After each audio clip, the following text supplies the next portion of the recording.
नागपुर में पत्रकारों से बात करते हुए कांग्रेस विधिमंडल दल के नेता विजय वडेट्टीवार ने आरोप लगाया कि महाराष्ट्र और मुंबई पर अतिक्रमण शुरू है और मुंबई को गुजरात के प्रभाव में बांधने का काम किया जा रहा है। उन्होंने कहा कि मुंबई की जमीन हड़पी जा रही है और गुजरात का नियंत्रण बढ़ता दिखाई दे रहा है। इसलिए मराठी अस्मिता और संस्कृति की रक्षा के लिए संघर्ष करना आवश्यक है। ठाकरे बंधुओं के एक साथ आने का स्वागत करते हुए वडेट्टीवार ने इसे सकारात्मक कदम बताया। उन्होंने स्पष्ट किया कि मुंबई महानगर पालिका चुनाव में कांग्रेस की तैयारी उद्धव ठाकरे और शरद पवार के साथ गठबंधन की है, जबकि मनसे के साथ जाने की भूमिका नहीं है।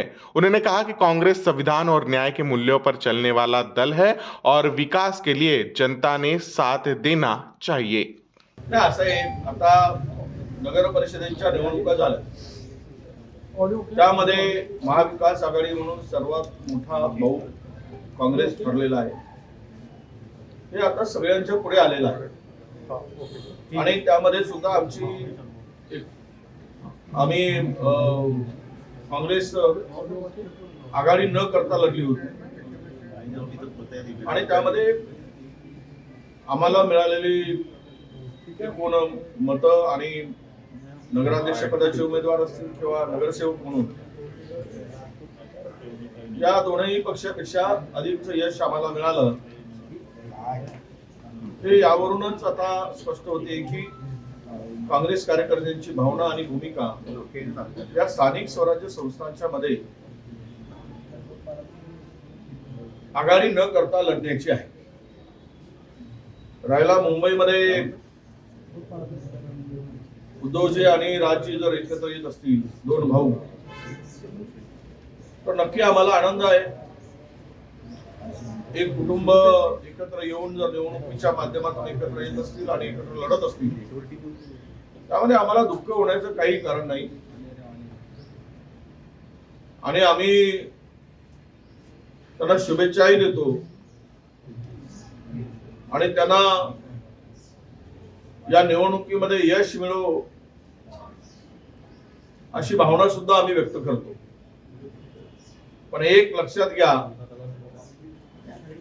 की काँग्रेसची पूर्वीपासूनची भावना ही मनसे बरोबर जाण्याची नव्हती, तर शिवसेनेबरोबर आणि शरद पवार साहेबांबरोबर जाण्याची काले भावना होती, आजही आहे आणि उद्याही राहील।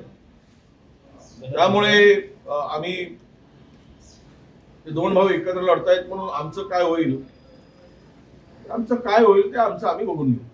नाही, मराठी माणूस तो विचार करून निर्णय घेईल, पण एक आहे की मराठी माणूस महाराष्ट्रावर मोठ्या प्रमाणात अतिक्रमण चाललंय, भाषेवरही चाललं आणि प्रांतावरही चाललेलं आहे। हे काही लपून राहिलेलं नाही।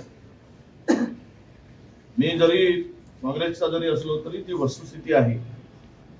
मुंबई छाती ठोकून कोणी सांगू, कोणी चंद्र सूर्य असेपर्यंत सांगू, पण मुंबई बळकावण्याचं, मुंबईवर वर्चस्व निर्माण करून मुंबई ही गुजरातच्या दावणीला बांधण्याचं काम हे पद्धतशीरपणे सुरू आहे